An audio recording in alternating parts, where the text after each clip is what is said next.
Si tu as toujours voulu connaître le Saint-Esprit et développer avec lui une intimité profonde, alors cette vidéo est pour toi. Et si vous lisez la Bible de la Genèse jusqu'à l'Apocalypse, vous verrez que le Saint-Esprit est mentionné dans chacun des livres de la Bible, parfois de manière assez explicite, comme par exemple dans Genèse 1 où il est écrit « L'Esprit de Dieu se mouvait au-dessus des eaux » ou dans Acte 1 verset 8 où il est écrit « Vous recevrez une puissance, le Saint-Esprit survenant sur vous ».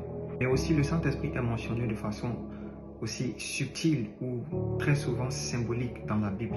Et je veux partager avec toi les 9 symboles du Saint-Esprit. D'ailleurs, le chiffre 9 est très souvent attribué au Saint-Esprit.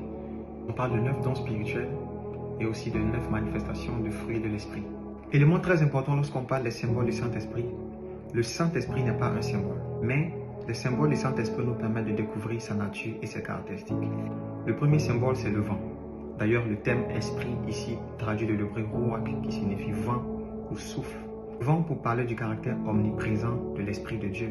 La Bible dit dans le livre de Jean, de même que le vent souffle où il veut et on ne sait d'où il vient et où il va. Il y en a de même pour ceux qui sont nés de l'Esprit. Mais le vent aussi pour parler du caractère vital de l'Esprit de Dieu. La Bible dit lorsque Dieu forme l'homme dans Genèse, il souffle en lui son esprit et l'homme devient une âme vivante. Et Job répond cela en disant l'Esprit de Dieu m'a fait, le souffle du Dieu vivant m'anime. Pour dire que sans le Saint-Esprit, il n'y a pas de vie. Le Saint-Esprit est l'air que nous respirons, le souffle de Dieu. Le deuxième symbole, c'est le feu. D'ailleurs, c'est l'image qu'on colle très souvent à l'Esprit de Dieu en mémoire à la scène de la Pentecôte où, lorsque les disciples priaient, des langues de feu sont descendues sur eux et ils se sont mis à parler de nouvelles langues. Le feu représente ici le caractère puissant de l'Esprit de Dieu. Le Saint-Esprit est un feu dévorant. D'ailleurs, il est écrit dans 1 Thessaloniciens 5, verset 19, « N'éteignez pas l'Esprit de Dieu, parce qu'il est le feu de Dieu en nous pour nous donner d'aimer les choses de Dieu et de le servir. » Le troisième symbole, c'est l'huile. Dans l'Ancien Testament, par exemple, tous ceux qui devaient occuper une fonction devaient recevoir sur eux l'huile de Dieu, qui symbolisait la distinction, la consécration, mais surtout l'aptitude pour pouvoir entrer dans les fonctions auxquelles ils avaient été appelés par Dieu. Et cette huile représente en fait l'onction du Saint-Esprit qui vient sur nous afin de nous donner d'opérer avec puissance et autorité dans les signes, les prodiges et les miracles que Jésus nous a promis. Et Jésus lui-même a dit, l'Esprit du Seigneur est sur moi car il m'a oint. Parce que le Saint-Esprit est comme cette huile, cette onction qui vient sur nous pour nous donner d'opérer avec puissance. Le quatrième symbole, c'est la lumière. Le Saint-Esprit est cette lumière qui nous éclaire et qui nous donne d'avoir accès à la révélation de Dieu. L'apôtre Paul priait pour les Éphésiens et il disait que Dieu vous donne un esprit de sagesse et de révélation dans sa connaissance, qu'il illumine les yeux de votre cœur.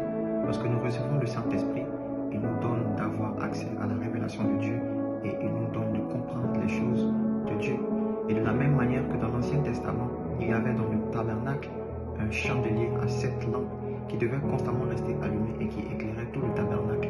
De même, le Saint-Esprit en nous éclaire et nous donne de pouvoir connaître et comprendre le Seigneur Jésus. Cinquième symbole du Saint-Esprit, c'est la colombe, pour parler de sa douceur, de tout le calme et tout le caractère de paix qui l'accompagne.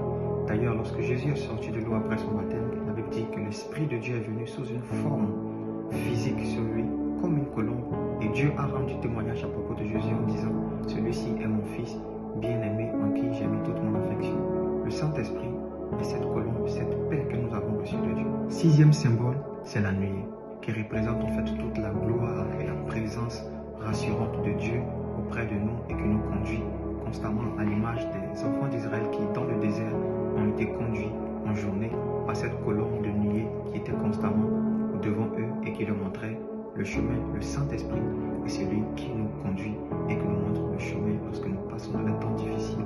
C'est en lui que nous avons la paix, la sécurité et c'est lui qui nous conduit. Septième symbole du Saint-Esprit, c'est le sceau, le cachet de Dieu. Le Saint-Esprit est ce cachet, ce gage qui vient sceller notre alliance avec le Seigneur Jésus-Christ. Lorsque tu acceptes le Seigneur Jésus-Christ, la preuve que tu es en alliance avec lui, c'est que tu reçoives l'Esprit de Dieu qui vient comme un gage de cette nouvelle alliance dans laquelle nous sommes avec le Seigneur Jésus-Christ.